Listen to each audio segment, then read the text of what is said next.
नमस्कार. वनस्पती विद्या मिशनच्या यूट्यूब चॅनलमध्ये मी सागर अहिरे आपलं स्वागत करत आहे. अनेक लोकांच्या जीवनामध्ये वेगवेगळ्या प्रकारच्या समस्या असतात आणि त्या समस्या वनस्पती, आयुर्वेद किंवा जीवनशैलींचा परिपूर्ण ज्ञानाचा अभ्यास करून वनस्पती शास्त्रानुसार आपण आपल्या जीवनात अनेक समस्यांपासून मुक्त होऊ शकतो. आज आपण अशा विशेष आयुर्वेदाने आणि या निसर्गाची एक देणगी म्हणून आंबी हळद या वनस्पतीबद्दल अधिक माहिती घेऊया. आपल्याला माहितीच आहे की आंबी हळद आयुर्वेदामध्ये किती महान काम करते. आंबी हळदमुळे शरीरामध्ये ग्लो येतो. कॅन्सर सारख्या आजारांपासून मुक्ती मिळवण्यासाठी ह्या आयुर्वेदिक वनस्पतीचा वापर आपण करत असतो. शरीरामध्ये कितीही दुखणं असेल, कितीही वातविकार असतील तरी ह्या वनस्पतीच्या चूर्णाच्या लेपाने सगळ्या प्रकारच्या व्याधी कमी होतात. पण आपल्याला माहिती आहे का की वनस्पती शास्त्रांमध्ये सुद्धा अनेक समस्यांच्या निवारणासाठी या वनस्पतीचा वापर केला जातो. तर चला जाणून घेऊया काय आहेत लाभदायक तोडगे आंबी हळदीचे.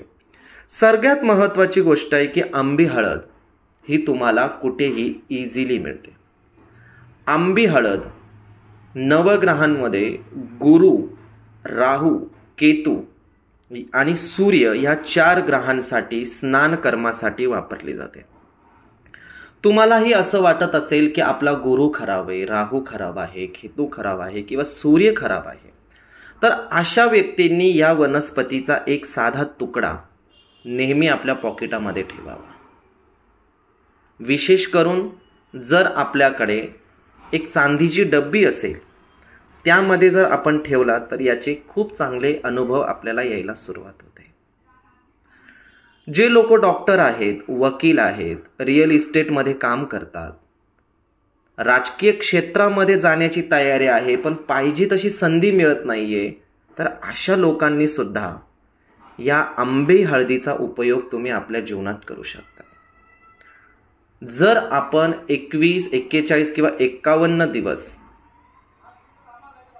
उत्तर किंवा ईशान्य या दिशेला जर अंघोळ करत असाल किंवा या ठिकाणी तुमचं बसण्याची व्यवस्था असेल तर तुम्ही ही वनस्पती अंघोळीमध्ये टाकून दररोज जर अंघोळ करत असाल तर राजकीय क्षेत्रात तुम्ही खूप पुढे जाऊ शकतात, वकील क्षेत्रात पुढे जाऊ शकतात, वैद्यकीय क्षेत्रामध्ये सुद्धा पुढे जाऊ शकतात.